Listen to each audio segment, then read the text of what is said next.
going to fix it.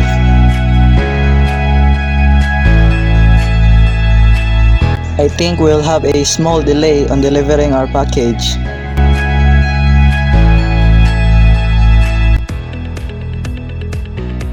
Okay, let me call our customer first to inform her that we'll have a short delay.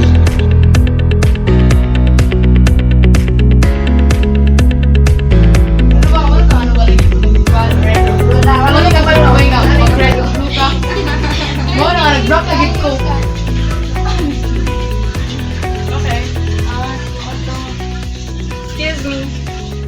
Hello? Hello, ma'am.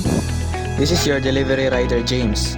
I'm calling to inform you that we're having a motorcycle issue, and I'm informing you that we'll have a slight delay.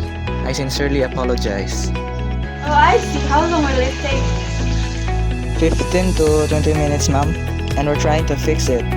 As soon as we fix it, we will proceed, as long as it is safe. Alright, thank you for letting us know. Sorry guys, someone just called.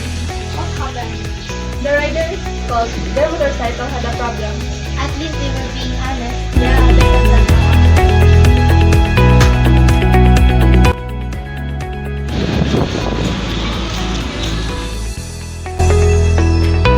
Take this. I'm gonna deliver it for them and explain the situation before.